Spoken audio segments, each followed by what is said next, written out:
Bonjour à tous. Ravi que vous ayez décidé de me rejoindre aujourd'hui. Aujourd'hui, je vais méditer dans 1 Corinthiens 3, verset 6.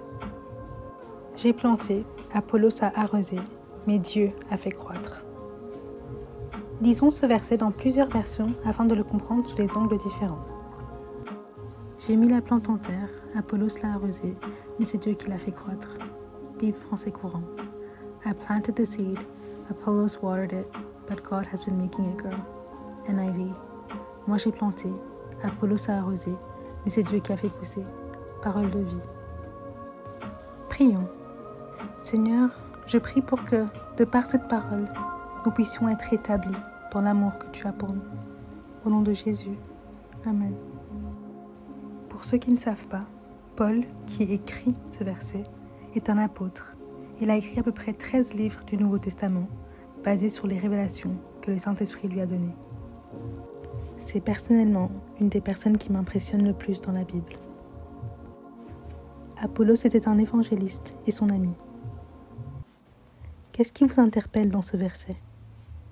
Il est court mais puissant. Regardons au mot « planter » et « arroser ».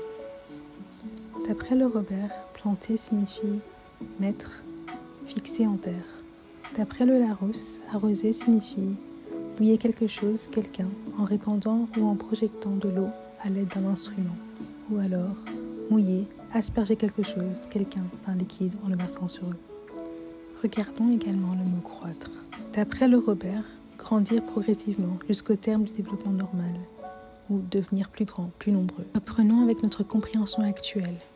J'ai fixé, Apollos a versé de l'eau, et c'est Dieu qui a fait grandir. Voyez le fait de planter une graine comme le fait d'ouvrir sa Bible tous les jours pour comprendre la volonté de Dieu à votre égard. Voyez le fait d'arroser comme les prières et les actions basées sur les révélations que Dieu vous donne. Voyez le rôle de Dieu comme celui qui fait que ce pourquoi tu as prié se manifeste. Il y a donc une répartition claire du travail pour faire pousser une graine. Et donc pour manifester les choses dont Dieu nous parle individuellement et dans sa parole. Je pense qu'il est important d'en être conscient avant de dire qu'on est en train d'attendre Dieu. L'apôtre Paul dit clairement qu'il a planté. Pensez au processus de planter une graine en terre. Ensuite, pensez au temps et à l'effort que ça prend d'arroser une graine. Souvent, tous les jours. Et parfois, plusieurs fois par jour afin qu'elle puisse pousser.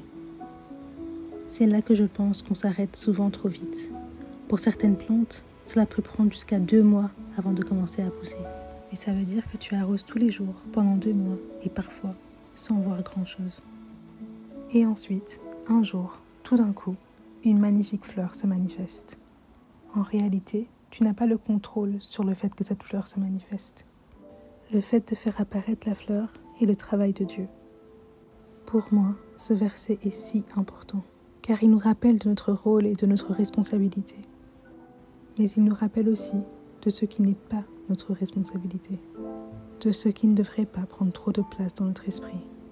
Et c'est drôle, parce que pour moi, personnellement, je pense plus à la manifestation des choses que j'ai demandées qu'à ma responsabilité pour qu'il y ait justement manifestation.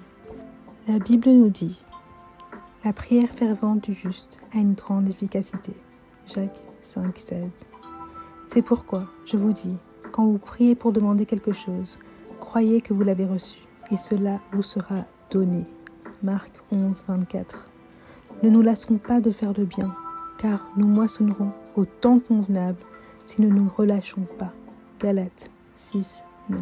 Oui, je peux prier. Mais est-ce que j'ai déjà prié 2 mois de manière fervente ? Poser des actions continuellement, sans me décourager ?